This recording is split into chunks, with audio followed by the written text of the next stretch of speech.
안녕하세요. 화상관제인 홍익필가르사입니다. 이번 시간 개인 파산 사건 관제인이 조사 방법론에 대해서 한번 공부해보는 시간을 갖도록 하겠습니다. 조사의 핵심 영역은 거주지 임차 보증입니다. 실제 주거 확인 및 임차 계약을 검증을 해야 되고요. 그 다음에 보험 해약 환급금, 해약 환급금 액수와 보험 계약의 변경을 추적을 해야 됩니다. 그 다음에 소득 금액은 4대 보험 가입 여부에 따른 조사 방식을 차별화해야 되고요. 그 다음에 실제 사용 계좌, 명의와 관계없이 실질적 거래 내역을 확보해야 됩니다. 차명 계좌를 많이 사용하죠. 그래서 거주지 조사, 무상 케이스, 무상 거주 케이스 한번 보겠습니다. 무상 거주 확인서를 이제 검증해야 되죠. 제출 서류와 실제 거주 여부를 대조합니다. 필요하면 발신 기지국 통화 내 거래 내역서를 조회해 달라고 띄워오라 그래야죠. 6개월치. 주소지를 실산합니다. 포털 지도로, 다음이나 네이버, 요즘은 구글 지도로 주변 상가를 확인합니다. 거주자에게 질문하고요. 배달 주소 추적. 왜냐면 이제 위장 주소를 해놓고 실제 살지 못하면 주소를 댈 수가 없죠. 그 다음에 배달 주소를 추적을 합니다. 쇼핑몰 배송지 확인, 통화 내역, 교통카드 사용처를 조사를 하죠. 통화 내역은 이제 발신 기지국 통화 내역이죠. 그 다음에 현장 방문도 합니다. 때로는 사전 통보 없이 방문, 실제 거주 증거 수집. 물론 현장 방문할 때는 최초에 파산 신청, 파산 선고할 때 동의서를 받아 놓아야 됩니다. 그 다음에 거주지 조사. 일단 확정일자로 확인해야 되죠. 확정일자 부여 현황 자료 요청. 요즘은 이제 전산화가 돼 있어서 임대차 확정일자 신청서를 발급을 해주죠.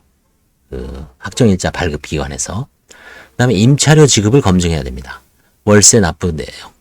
월세를 얼로 나는지, 현금으로 내는지, 아니면 어머니 계좌로 내는지, 월세 납부 계좌 내역을 확인하고요. 현금 납부 시 자금의 출처를 추적을 해야 됩니다. 다음에 임대인 접촉을 해서요. 임대인에게 직접 전화하여 계약 관계가 맞는지, 허위 계약은 아닌지, 이걸 따져야 됩니다. 이전 거주지 조사합니다. 이전 보증금 액수와 변화를 추적합니다. 그래서 이제 필요하면 임대차 확정일자 신청서를 과거 한 10년치 쭉 띄워올 수 있죠. 이 사람이 과거에는 2억 정도의 임차 보증금이 있었는데 중간중간에 이렇게 이제 받기더니 갑자기 배우자 명의로 싹 바뀌어서 이제 2억 5천으로 돼 있고, 그 다음에 마지막에는 또 자녀 명의로 변경이 돼 있다. 그러면 임대차 보증금을 은닉한 거죠. 그런 식으로 찾아내게 됩니다. 그 다음에 이제 보험 해약 환급금 조사는 채무자 명의 보험입니다. 채무자가 피보험자로 돼 있는 거는 원칙적으로 아니죠. 채무자 명의로 보험 계약이 돼 있고요. 그 다음에 채무자가 보험료를 납부하는 거. 그 두 개를 중점적으로 이제 살피죠. 채무자 명의 보험, 보험료 납부 계좌 거래 내역을 확인합니다. 약관 대출 검토합니다. 대출 시점도 확인하고요. 이자는 누가 냈는지 변동을 추적을 합니다. 그 다음에 수익자와 계획자, 수익자와 계약자가 다른 경우 계약 변경 내역을 정밀 조사합니다. 특히 자녀 명의로 미성년자 때 가입된 보험이 현재 자녀 명의로 계약이 돼 있다. 이러면 변경된 가능성이 거의 99%, 100%입니다. 그래서 이런 식으로 해서 보험 해약 환급금 조사는 이제 거의 정립이 돼 있어서 특별한 어려움은 없을 겁니다. 그다음에 이제 소득 금액 조사. 소득 금액 조사는 당연히 4대 보험 가입 되신 분들이 주로 없죠. 파산에서는. 회생에서는 4대 보험 가입되는 게 이제 거의 자격 요건이죠.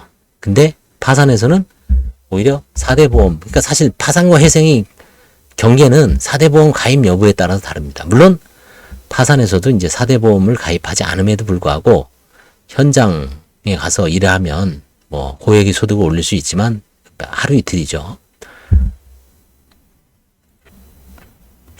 오늘 제가 유튜브를 봤는데 벽돌 공방에서 6,000장을 올리는데 하루 일당 22만 원이더라고요. 6,000장에 이제 몰타르, 시멘트죠. 그거 20호대인가 올리는 게.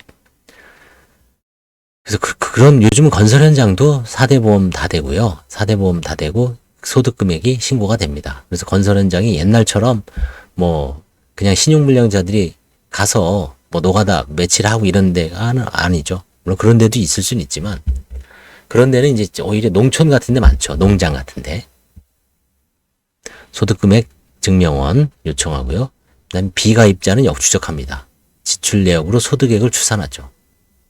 그 다음에 급여 계좌를 확인합니다. 실제 입금 계좌 거래 내역을 검토합니다.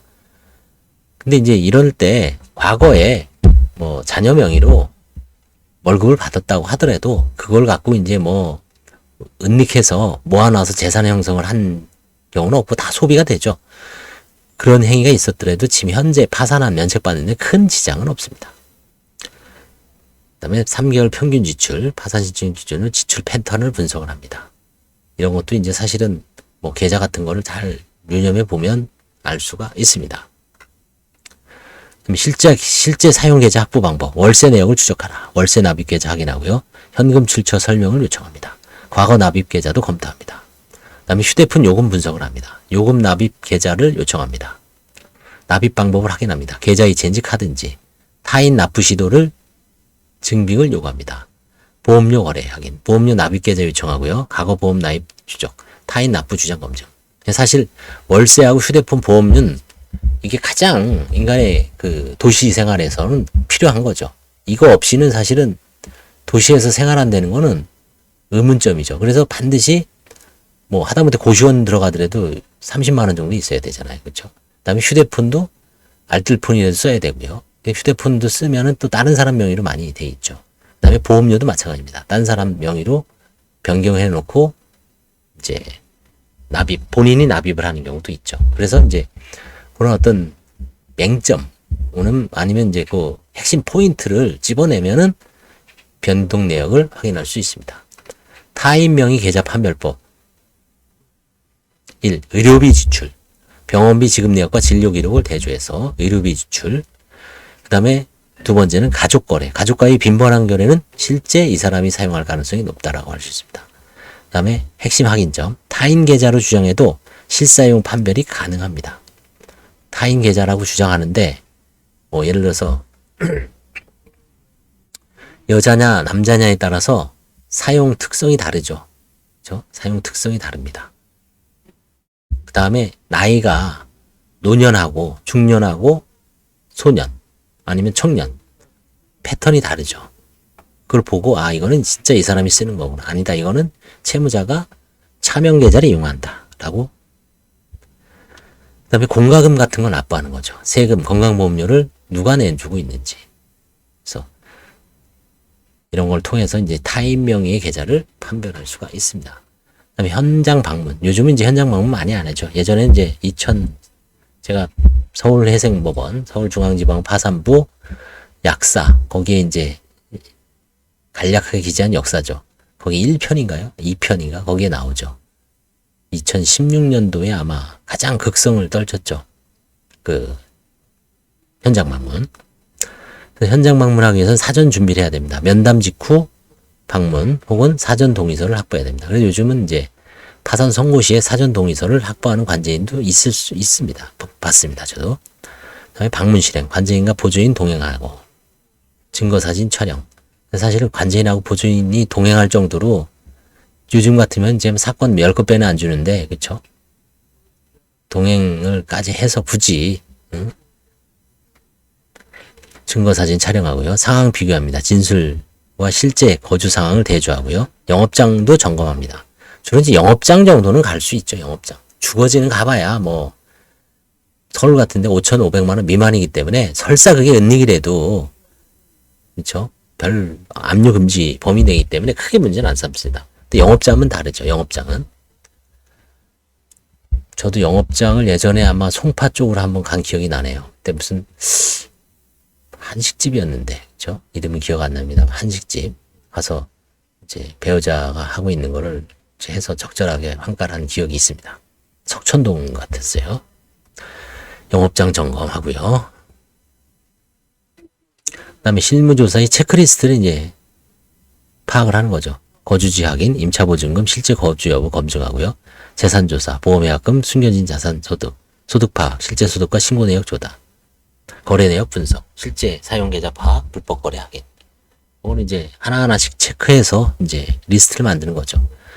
제가 이제 예전에 한 파산 면책 확인표, 면책 그 분석표, 그것도 마찬가지죠. 체크리스트죠, 일종의.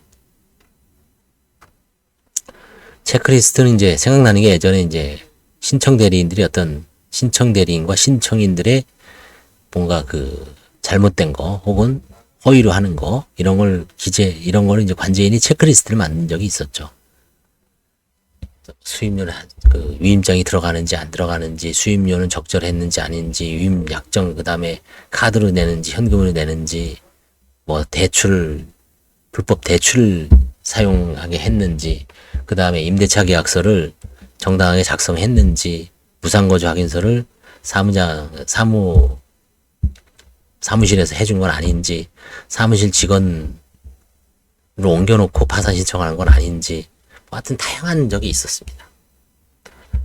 이상 그 관제인 조사에서 가장 기본적인 거, 그렇죠? 임대차, 보험, 그다음에 생계비 그 부분에 대해서 조사하는 방법에 대해서 한번 복습을 해봤습니다.